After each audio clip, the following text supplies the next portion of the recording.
Hey, welcome to Schmooz with Suze. I'm Suze Montgomery, your host for longer than I can remember. I have a really heartfelt show for you tonight, and this one actually touched me in more ways than I can even count.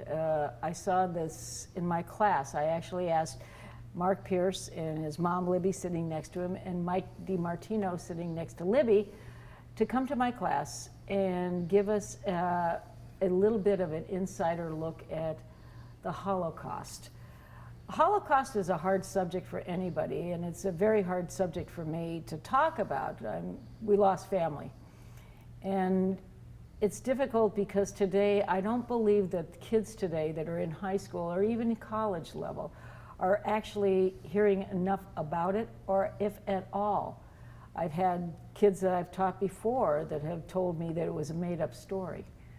This is part of the reason I asked them to come on the show tonight to give us the story of Mark's dad, Libby's husband, and Mike that did the music on Charles Pierce. And Mark, Yes. When did you decide to do this?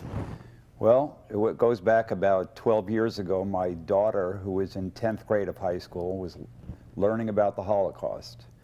And the teacher asked if anybody in the class knew about the Holocaust, and she raised her hand and said her grandfather was in the Holocaust.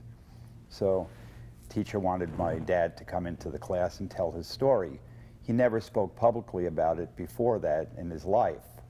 So she came home and asked me what my thoughts were, and I said, well, all you have to do is ask your grandpa, because no one ever says no to you. He's never said no to you before. I'm pretty sure he'll say yes. And she did, and he did. And for the first time, he spoke to about 30 kids publicly, and he had a hard time telling his story for the very first time. Even we, growing up, never really knew his story. Really? He never spoke of it at home? Barely. If we asked him a question, he might answer it, and it would be the briefest answer. He just couldn't talk about it. So he was 85 years old when my daughter asked him to come into the class. And he made it through the class, but crying through most of it. And he did this a couple of years for the same teacher. My daughter had already moved on, but for different kids. And then slowly they brought in other classes and to combine to a bigger class, and eventually we were talking, or he was talking to the whole school. Oh my God. So we were up to talking not only the whole school, but all the Ventura County high schools. We would go around and talk to about 4,000 students every year with his story and try to educate them on the Holocaust, on being tolerant, on not being prejudiced, because that's like the ultimate prejudice.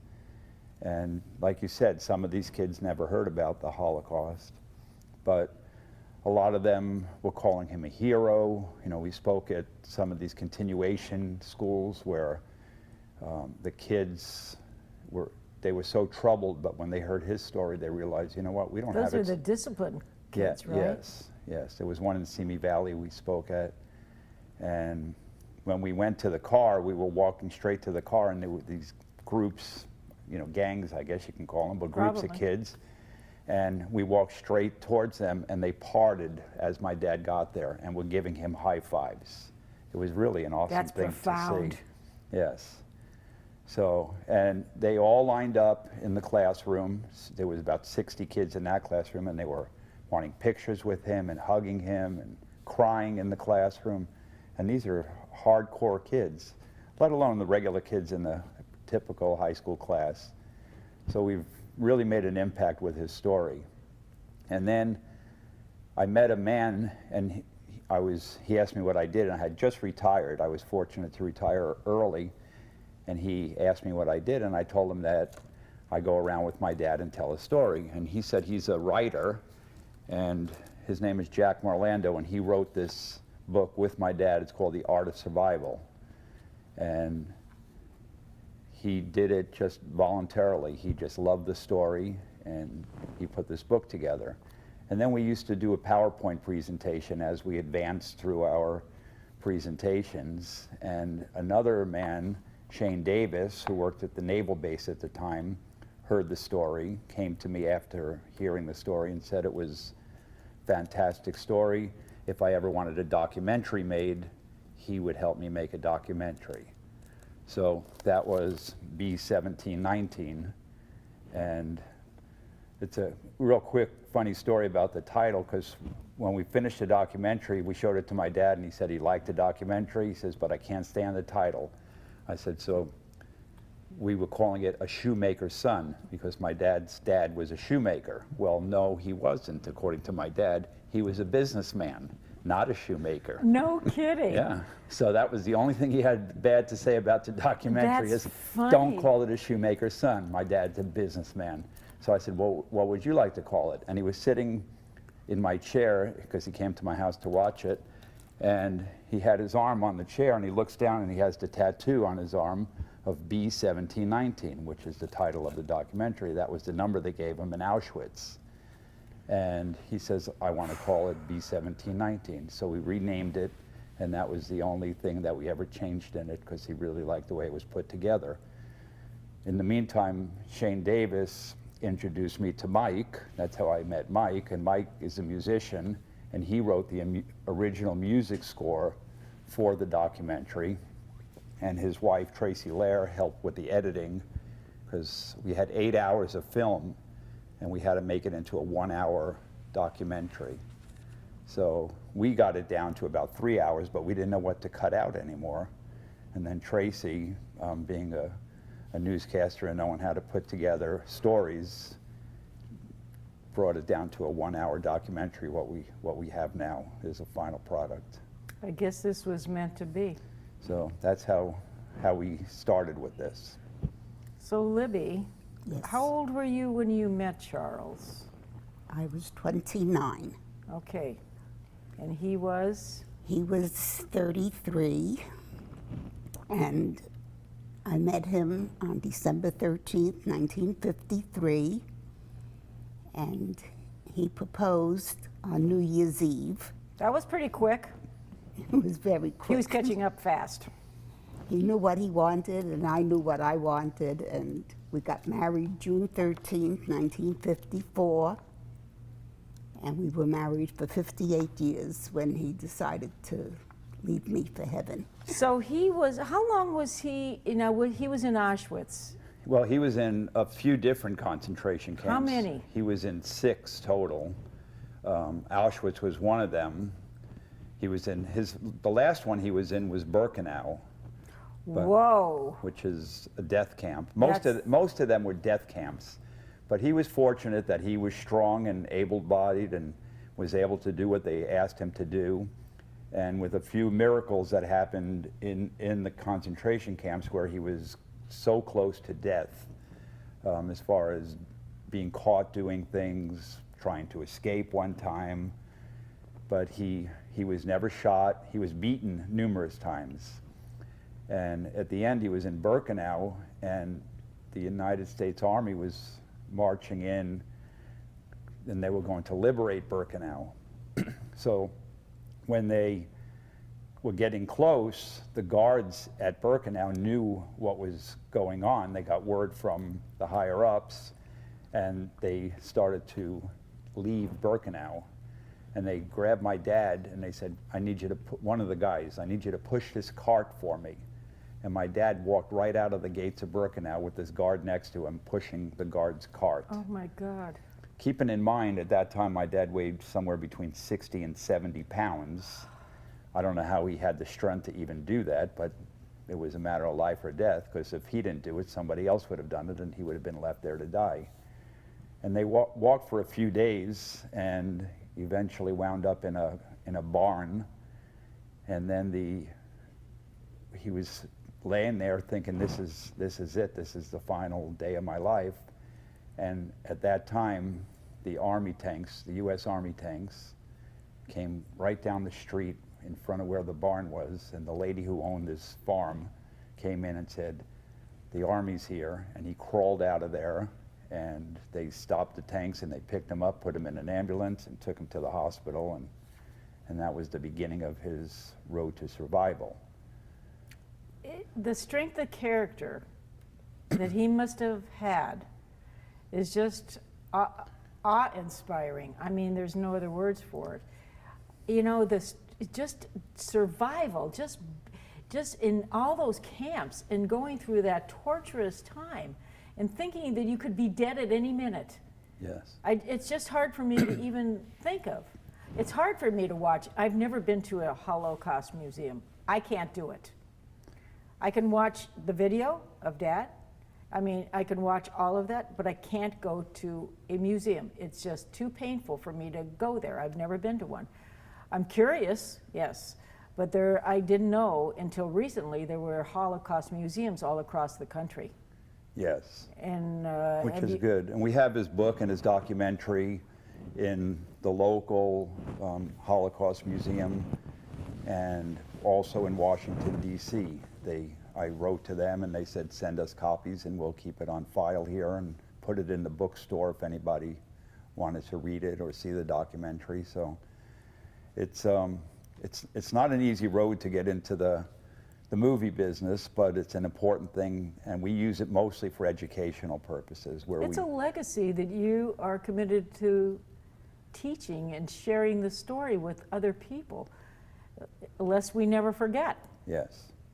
Libby, when you met Charles, I mean, he's gorgeous. I mean, he was gorgeous. I mean, the pictures, I mean, you knockout guy, just amazing. But did he ever speak about his times when he was incarcerated, or he just wanted to forget it? He wanted to forget it. He very rarely spoke of it. He had horrible dreams. I had to wake him very often because he was being chased in his dreams. Sure. And I would calm him down.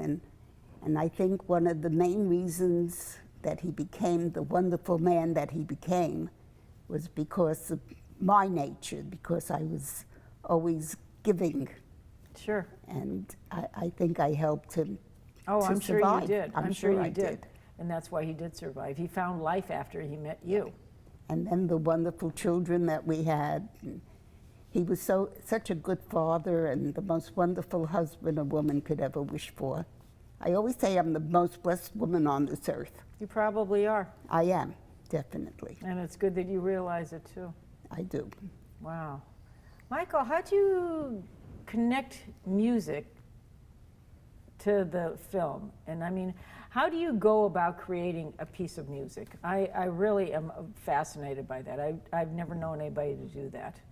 Well, one of the things I did to start with is I asked Charles what type of music that he liked. And he told me that he liked classical music and the Romantic period. So I thought, well, okay, I will try and write some things along those lines. So then I just, from that point, I mean, how do you go about tailoring music to go with the images? Especially a painful period. Well, you have to allow the story to tell itself, which means that, Charles is speaking through the whole thing, explaining the story, and my job is to underscore that. So I'm not necessarily writing to the picture in movement, but I'm writing to what the mood is. And if he's, what he's explaining and what he's talking about shapes what I would write for it. So when his emotional peak is high and happy, that the music's going to go in that direction. When things are going down low, and you bring the music down too. And the other thing you have to consider is that you want to have the music there, but you don't want it to intrude on his storytelling. You want that to be the principal thing that people are focusing on. It's just to help to reinforce it and move the story along. Have you always written music? I started writing music when I was about, 12 or 13 years old. You've got the gift. Yeah. So, songwriting, and taught myself piano, and then, I got formal schooling after that, but I started out basically learning on my own. My family was pretty musical. My grandmother, and she used to take us to she was Welsh, so the Welsh people like choir music. And she would take us to these events, Welsh events, and there would be like hundreds of people singing in this church, and so the whole family would be there, and we'd all sing together. And Christmas time, we'd play the piano, sing Christmas carols, and that kind of thing. And back then, all the schools taught music. I had a music teacher from elementary school, came in, once or twice a week, and we also had an art teacher too, once a week. It was an important part of our education growing up. So when I got older and got to like elementary or middle school and high school, there would be 10, 15 guys in the choir, and then and plenty of girls. I mean, it was you could have a big, huge choral arrangement. Today, my daughter, who's in the choir, there's no boys at all in it, and then because none of them learned any music, and it's being phased out.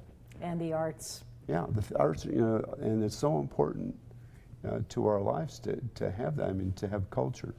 Do you remember the standard school broadcasts? Did you get those when you were a kid in school? No, what's that? Okay, when we were in school, we had a thing called the standard school broadcast, and it was on a Friday afternoon. We had it was a class that for 1 hour we would listen to Carmen Dragon with some philharmonic or maybe even a classical piece, Puccini, whatever it was, for 1 hour, and then have free drawing in class. That was our art program. But we had music at the same time. So, and then at home, I grew up listening to nothing by my grandmother. Was all classical pieces. It was opera. I mean, that's all I knew from. And then when I started listening to like rock and roll in the 50s, oh my God, my grandmother had a stroke, like, what are you playing? What is that crap? She'd go through the whole thing. But I think kids today, with cutting out music and art programs, it's a huge disservice to the kids. Yeah. I mean, they really don't have the appreciation, nor do they, understand, because it's not just the music you're listening to, you're listening to stories. And you have the appreciation for different sounds. It resonates within a person. It's hard to explain. Libby.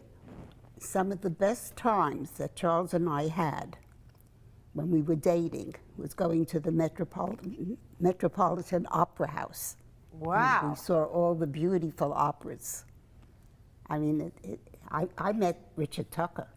That's a big deal. She's a musician. She's a piano teacher. And I didn't I'm not know a that. teacher. I played. She I used was. to play Not the a piano. yeah, but I'm not a teacher. I was a student. But I remember Charles sitting on the couch, and I would play the songs from the 1950s, and then I would recite the words to Charles, and it was poetry. The words to most of those songs were pure poetry. They don't have that today. No, they don't. Today, I don't even watch. We had the those Grammys shows. on the other night for about did 5 watch it. minutes, and I couldn't understand what they were doing, or it was noise to me. Now, I'm not that old. I'm 70, right, this year, but I couldn't understand what I said to John, turn the damn thing off. I don't want to even hear it. You missed the Andrew Lloyd Webber tribute. Phantom of the Opera. Well, no, it was the singer did Don't Cry for Me, Argentina. Patti LuPone? Yes, and it was fantastic. Really? I missed that? You missed it. Yeah, that was beautiful. I saw her do it on stage in New York. Yeah. She So did you great. know. I know it was them all. awesome. Are you It kidding? was completely. I saw Evita in New Yeah, York. so did I. Used to go to all the Probably shows in the same there. place. Yeah, But we did Suze, too. Excuse me, I can tell you that without the music in our documentary, it would be a boring documentary to watch. Oh, I because don't- Mike really, Yeah, no, but Mark. Mike really keeps it flowing. But it's beautiful. From the ups it's and the haunting. downs. It is. I mean, that you hear it in the background, but Right. you're aware of it, and it fits the scenes Yes. perfectly. Yeah, you really have the gift, Michael. I mean, it's absolutely beautiful. Are the girls musical? Well, both of my girls are. Marie Claire is now, who's at Berkeley, is. As a matter of fact, she's taking a music class up there, but she's been sitting in with a local jazz group. No singing. kidding. Yeah. She sang in the choir all through high school, and we had her in singing lessons. And my younger daughter Jocelyn is I can't even doing believe music. they're as old as they are. I remember I way know. before you guys got married. Yeah, Way back when. I know. Too fast. Yeah. So, Mark, with your dad's story and Libby, I think you need a wider audience. I mean, more people, and especially kids today.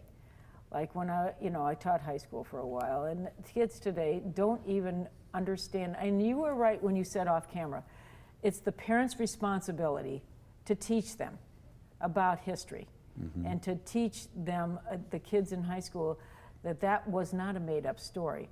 It was people that died. I mean, when I was a kid, I learned, and we had sanitized history, if you remember right, when we were kids in high school or grade school, whatever it was. It was sanitized. They gave us, like 5 minutes, like you got geography, you got history. It was all over the place. But we didn't realize the import and how big it was, pieces of history like this. For example, I remember hearing, oh, it was only the Jews. No, it wasn't just Jews. No. It was gypsies, it was Catholics, it was homosexuals, it was disabled. It was basically it was anybody that didn't agree with Hitler. Correct. That's what 13 million people. Yes.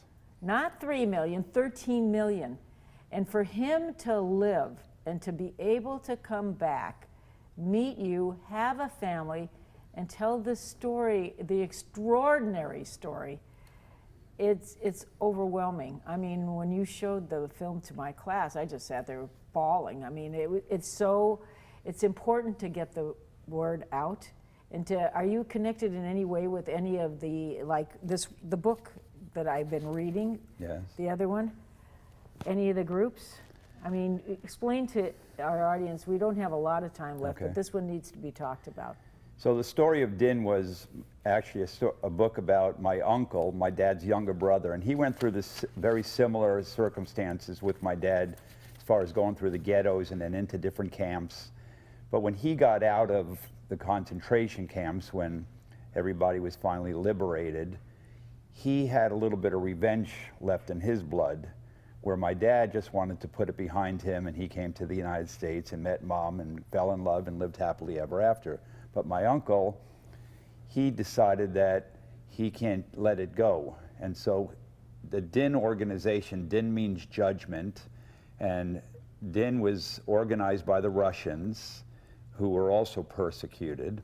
And there were 4 Russians and 1 survivor from the concentration camps, usually Jewish. And they would get together and they would go around, and they were fed the information from, at that time it was called the KGUB, which were like the higher, today it's called the KGB, but they gave them the information on where these Nazis were hiding. And then this group, 5 to a group, but nobody knew who was in the other groups in case they were caught. They swore to 50 years of secrecy, and they would go around and find these guys and try to get information out of them where the next guy might be hiding, and then do what they had to do. Now, because there was 50 years of secrecy, my dad didn't even know that his own brother was in this organization. Oh, no kidding. All these years. None of us, of course, knew. And then when my aunt finally passed away, my uncle's wife, that's when he came out and told the story about what he went through and what he did. And I asked him if I could interview him, which he allowed, and then that's where the Book of Din came from. Now at the time, of course, he was still alive, and some of the things he was doing weren't the nicest things, so no. We changed all the names in Din. It doesn't have like my dad's name has changed, my uncle's name was changed. He's since passed, so we can talk about it a little more openly, because they can't arrest him now, but we were very careful in the book. Sure. And it's a much different story than The Art of Survival, which is my dad's story of just putting things behind him. Like I said, he didn't talk till he was 85 years old. Can you imagine the pain of carrying that around?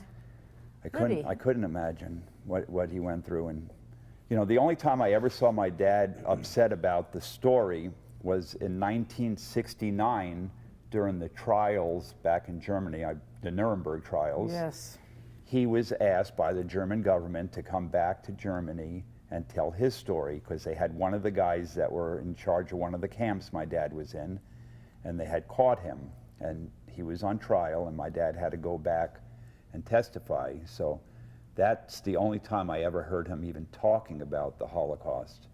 And he went back there, and sure enough, he recognized the guy. He said that if he would have had a gun, he would have taken the guy out at that time, even though he knew he had a family. But that's the hatred he had towards him.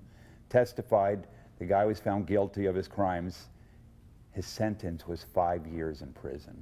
What? 5 years for all that. And I'm not sure how or why, but 5 years in prison. That's insane. It's disgusting is what it is.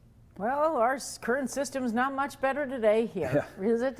But that's what went on. This is back in '69 in Germany, That's insane. where they brought him back. That was a very painful movie to watch, and I read the book as well. It was a toughie.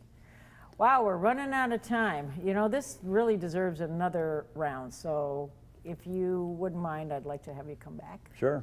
okay, because there's more to the story. Thanks for telling the story. I'm not done. I want more of this. Libby, Thank God you bless for having us. Well, Libby, you're a gem. We're lucky to still have Mom here. She's going to be 94 in a couple of months, and she goes around like she's 60. Yeah, she's a kid. It's She's younger than unbelievable. all of us. I mean, the only change in her now is that she doesn't drive a car, and so now she has a number of chauffeurs that take her around. She's And got I an have a electric golf cart. cart. She that has I a golf use. cart. She stays You in run Leisure anybody over yet, Lib? No, that's good. No. But she's going strong, and we're very fortunate to. You're still, lucky to And Mom have- comes with me to all the schools when we're telling the story, and she gets up there and tells the story of, you know, she has some funny stories to tell about her and Dad together, and so I call her my comic relief when we're telling the story, because as you heard, the story's pretty It's somber. grim, Yeah. it's somber, but it has a happy Has ending. a happy ending. And Right. God bless Charles. Yes, thank you. Thanks for being here. And thanks for joining us. We're going to do part 2. So thanks for joining us. We'll see you again next week. Here's Mom and Dad's wedding picture. Oh my God, how gorgeous. This will be in the B-roll, so I'm sure at home you'll get to see this. Look at this dress. Yeah. Oh my God, Libby. And I think she still has it. I do. It's up in the closet someplace. I still have it.